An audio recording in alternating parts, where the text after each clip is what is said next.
Hello বন্ধুরা, সব কেমন আছো? সব ভালো আছো তো? তো আজ আমি একটা সত্য ভূতের কাহিনী বলবো, যে কাহিনীর মধ্যে আমিও একটু জড়িত ছিলাম। তো ওই কাহিনীটা মাস 6 আগে হবে। আজ যে ভিডিও বানাচ্ছি এর থেকে মাস 6 আগে। তো আমার একটা বন্ধুর সঙ্গে ঘটনাটা ঘটেছিল, যে আমার খুব ক্লোজ বন্ধু। তো তার নামটা আমি এখানে উল্লেখ করব না, কেন একটা গোপনীয়তা ব্যাপার থাকে। তো আমি আমার বন্ধু বাইকে করে ঘুরতে যাই বাগনানে।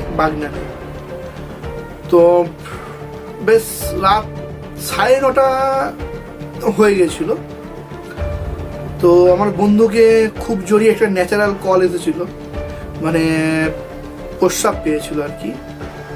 তো আমরা একটা জায়গায় গাড়ি থামিয়ে ওখানে প্রস্রাব করে, আমার বন্ধু প্রস্রাব করেছিল, আমি যখন বাইকে ছিলাম আমি করি না। তো মিনিট 10 গাড়ি চালানোর পর আমার বন্ধু বলছে, দেখ তো আমার মনে হচ্ছে গা খুব ব্যথা করছে। আমি ব্যথা করছে, হতে পারে ঠান্ডা কোল্ড ড্রিঙ্কস খেয়েছিলাম, হতে পারে স্বাভাবিক ঠান্ডা লাগতেই পারে। তো না, আমার শরীরটা কেমন কেমন করছে বুঝলি। তো আমার গাড়ি থামিয়ে এক জায়গায় বসলাম, দেখলাম পিঠে একটু দেখছে, হলো চলো ঠিক হয়ে যাবে চলো। কিছুক্ষণ যাওয়ার বলে বন্ধু বলছে যে আমার গানা খুব জ্বলছে।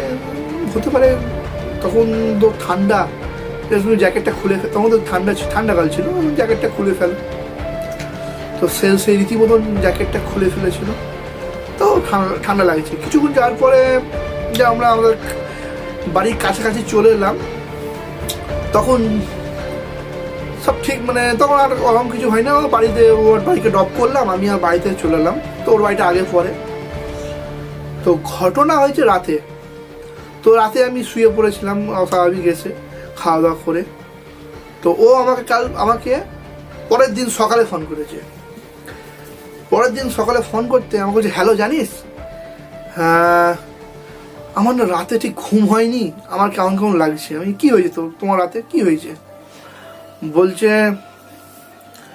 যে আমি তো ঘুমিয়েছিলাম না, তো মনে হচ্ছে আমার সামনে কেউ দাঁড়িয়ে আছে।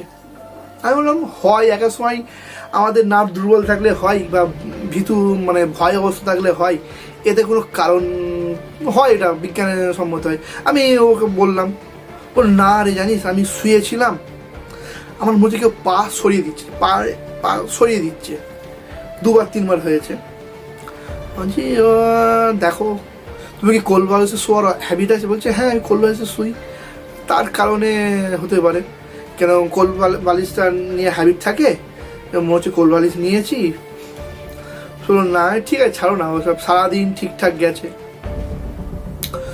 তো মেন যে কাহিনীটা আসছে, যে আমি এতক্ষণ ওকে বলেছিলাম বিজ্ঞানী সব ব্যাপারে বলেছি, কিন্তু ভূত সম্বন্ধে আমরাও ঠিক সেইভাবে জানি না যে এই ওর সঙ্গে এই কেসটা ঘটে যাবে।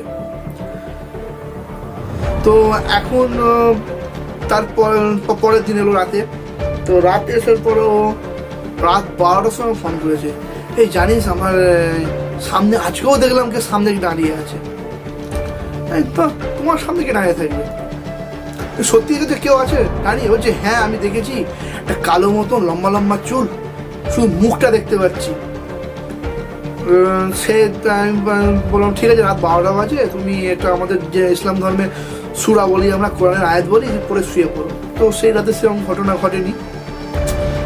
তারপরে দিন সে কাজে গেছে, সে স্বাভাবিক কলকাতায় কাজ করে, একটা দর্জির কারখানায় কাজ করে।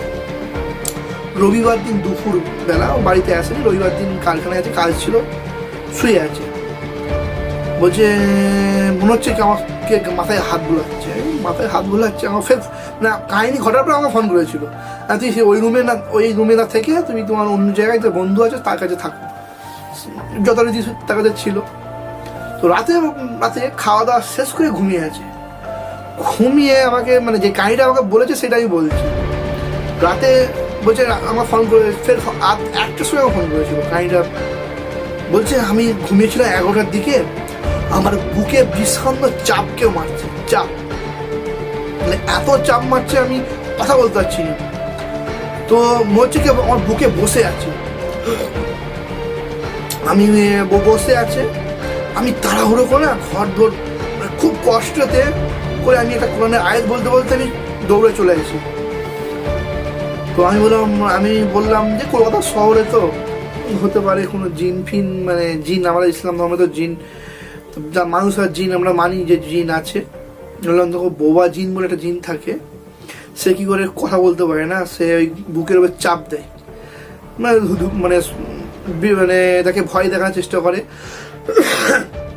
যে হতে পারে তুমি একা ছোড়ো, ওই রাতে একলা শোনি, তুমি পরের দিন সবাই কাজের জায়গায় এলে তারপরে শোবে। তো এই হলো এই ঘটনা, এইটা মোটামুটি হালকা ফুলকা ঘটনা হয়েছিল ওর কাছে। তো আরো যে ঘটনা ওর সঙ্গে ঘটেছিল এটা বলতে আমাকে ভয় লাগছে, মানে আমি নিজের সচক্ষে দেখেছি, এরকম দেখা আমি আর জীবনে দেখিনি। তো পরের কাহিনীটা যেটা ঘটেছে আমি কিন্তু পরের ভিডিওতে বলবো, মানে আমাকে একটু এখনো বলছি, আমাকে ভয় না মানে ঘাম চলে আসছে ভয়েতে। তো পরের কাহিনীটা আমি পরে বলবো, মানে পরের ভিডিওতে বলবো যে কি হয়েছিল ওর সঙ্গে। কিন্তু 4.5 মাস ধরে একই রকম ঘটনা ঘটে।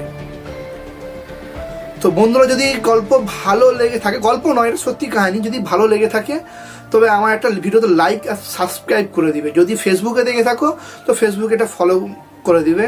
আমি শেয়ার করতে বলবো না, এটা শেয়ারের ঘটনা নয়।